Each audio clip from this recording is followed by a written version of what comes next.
사사기 2장 1절부터 10절까지 봉독하겠습니다. 여호와의 사자가 길갈에서부터 보김으로 올라와 말하되 내가 너희를 애굽에서 올라오게 하여 내가 너희의 조상들에게 맹세한 땅으로 들어가게 하였으며 또 내가 이르기를 내가 너희와 함께한 언약을 영원히 어기지 아니하리니 너희 이 땅의 주민과 언약을 맺지 말며 그들의 제단들을 헐라하였거늘 너희가 내 목소리를 듣지 아니하였으니 어찌하여 그리하였느냐. 그러므로 내가 또 말하기를 내가 그들을 너희 앞에서 쫓아내지 아니하리니 그들이 너희 옆구리에 가시가 될 것이며 그들의 신들이 너희에게 올무가 되리라 하였노라. 여호와의 사자가 이스라엘 모든 자손에게 이 말씀을 이르매 백성이 소리 높여 온지라. 그러므로 그것을 이름하여 보김이라 하고 그들이 거기서 여호와께 제사를 드렸더라. 전에 여호수아가 백성을 보내매 이스라엘 자손이 각기 그들의 기업으로 가서 땅을 차지하였고 백성이 여호수아가 사는 날 동안과 여호수아 뒤에 생존한 장로들 곧 여호와께서 이스라엘을 위하여 행하신 모든 큰 일을 보는 자들이 사는 날 동안에 여호와를 섬겼더라. 여호와의 종 눈의 아들 여호수아가 110세에 죽음에 무리가 그의 기업의 경내 에브라임 산지 가스 산 북쪽 딥낫 헤레스에 장사하였고 그 세대 사람도 다 그 조상들에게로 돌아갔고 그 외에 일어난 다른 세대는 여호와를 알지 못하며 여호와께서 이스라엘을 위하여 행하신 일도 알지 못하였더라. 아멘.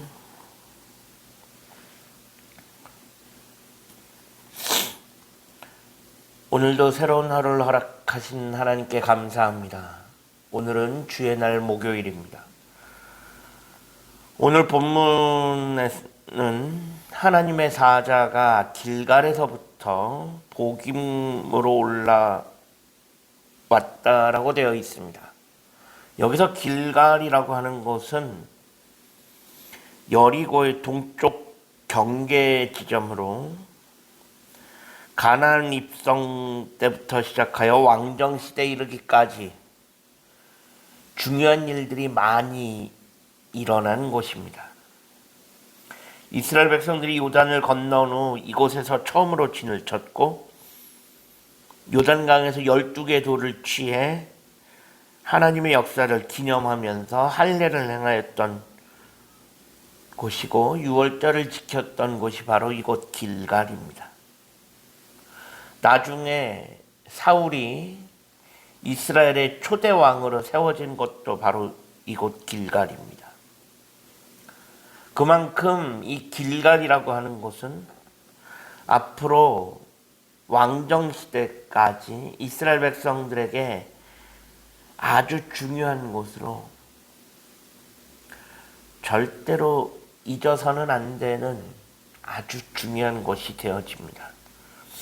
이 길갈에서부터 하나님의 사자가 이스라엘 백성들을 찾아옵니다. 그 하나님의 사자가 이스라엘 백성들의 한 이야기는 왜 하나님의 말씀을 듣지 않았냐, 왜 하나님의 말씀에 불순종했냐, 이들의 불순종을 지적하고 있는 것입니다.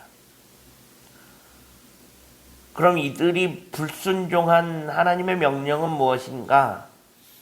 바로 가나안 족속들과 그 어떤 약속이나 언약도 맺지 말고 그 제단들을 헐라라고 하는 것이었습니다. 사실 하나님은 애초부터 이스라엘 백성들에게 하셨던 말씀이 있습니다. 그것이 뭐냐면 가나안의 모든 족속들 하나도 남김없이 다 진멸하라는 것이었습니다. 애초부터 가나안 족속들을 다 죽였으면 그들과 언약 맺을 일도 그들의 제단들을 헐고 그런 일도 벌어지지 않습니다. 그런데 이스라엘 백성들이 가나안 족속을 다 진멸하지 않고 남겨두니까 이런 일들이 벌어지는 것입니다. 이렇게 이스라엘 백성들은 하나님의 말씀에 순종하지 않았습니다. 지금 가나안 땅에 들어온 사람들은 출애굽 2세대들입니다. 즉 광야에서 태어난 사람들입니다. 이들의 선조들, 출애굽 1세대들, 출애굽을 경험하고 시내산에서 하나님과 언약을 맺었던 그 백성들은 이미 가데스 바네아에서 불순종으로 인하여 광야에서 다 죽었습니다. 지금 가나안에 들어와 있는 사람들은 그 가데스 바네아, 그 광야 시절에 태어난 그 다음 세대들입니다. 이들은 왜 가나안 땅에 들어가야 하는지, 하나님의 언약이 무엇인지 전혀 알지 못하는 사람들입니다. 그래서 하나님은 모세를 통하여 이들을 교육시키기를 원하셨습니다. 그 교육의 핵심은 제사와 절기였습니다.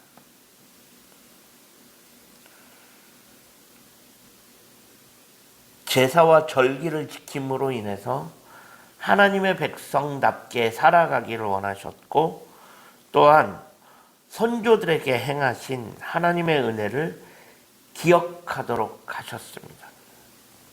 하지만 이들은 자기 조상들에게 행하신 하나님의 은혜를 기억하지 못하고 망각해가고 있습니다.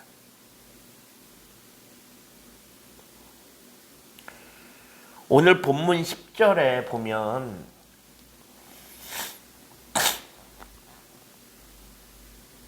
이 출애굽 2세대들, 가나안에 들어온 이 사람들을, 즉 다음 세대들을 어떻게 지칭하냐? 다음 세대가 아니라 다른 세대라고 지칭하고 있습니다. 그 이후에 일어난 다른 세대. 사실 그 이후에 일어난 세대는 다음 세대입니다. 이 다음 세대가 그 선조들과 같은 세대가 되어야 했습니다. 같은 하나님을 섬기면서 선조들에게 행하신 하나님의 은혜를 기억하며 그 신앙의 전통을 이어받아, 비록 사람들은 바뀌었고 세대는 바뀌었지만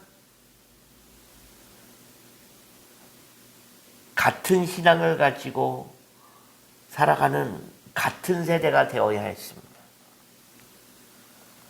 그런데 오늘 본문 10절에는 다른 세대가 되었다라고 이야기합니다. 그것은 하나님의 은혜를 잊었고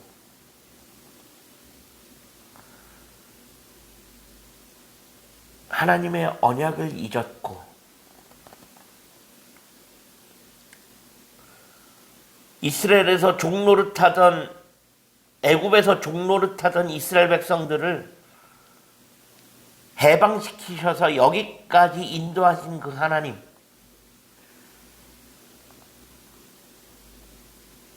그 하나님의 은혜를 잊었고 자기의 선조들이 그렇게 섬겼던 하나님을 잊었고 전혀 다른 세대가 되었다라고 이야기하고 있습니다. 다른 세대는 어떤 세대냐? 하나님을 알지 못하는 세대라고 정의하고 있습니다. 하나님을 알지 못하고 하나님의 은혜를 기억하지 못하는 세대, 다음 세대가 다른 세대가 되어버렸습니다. 이것이 이스라엘 백성들의 가장 큰 어려움이었습니다. 출애굽 2세대들이 다른 세대가 되어버린 것. 어떻게 보면 이들의 아픈 역사의 시작은 바로 여기에 있습니다. 다음 세대가 다른 세대가 되어버린, 다음 세대가 하나님을 알지 못하면 그 민족은, 그 나라는 소망이 없습니다. 다음 세대가 하나님을 알아야 합니다. 그래야 소망함이 있습니다. 하나님을 알지 못하고 하나님의 은혜를 망각해버리는 백성들에게는 소망함이 없습니다. 아무리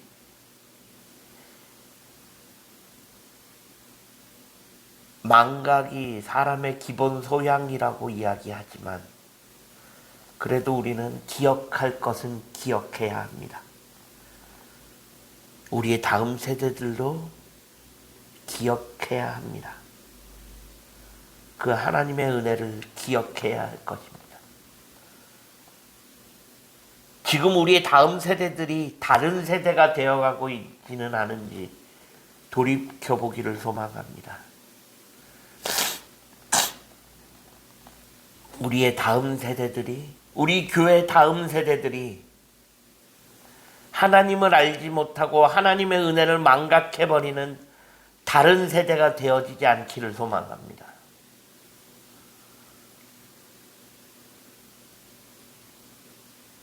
다음 세대와 다른 세대, 사실 단어 하나 차이인데 너무나도 큰 차이가 있습니다. 다음 세대가 다른 세대가 되어지지 않고 다음 세대가 같은 세대가 되어지는 그 은혜가 우리 가운데 있어지길 간절히 축원합니다. 기도하겠습니다. 하나님 감사합니다. 지난밤에도 편안한 쉼을 주시고 오늘도 새로운 하루를 허락하신 하나님께 감사합니다. 오늘 하루의 삶을 하나님 기억하시고 오늘 주신 말씀을 기억하며 우리의 다음 세대들이 하나님을 알지 못하는 다른 세대가 되어지지 않도록 하나님이 우리에게 다시금 은혜를 베풀어 주옵소서. 예수 그리스도의 이름으로 간절히 기도합니다. 아멘.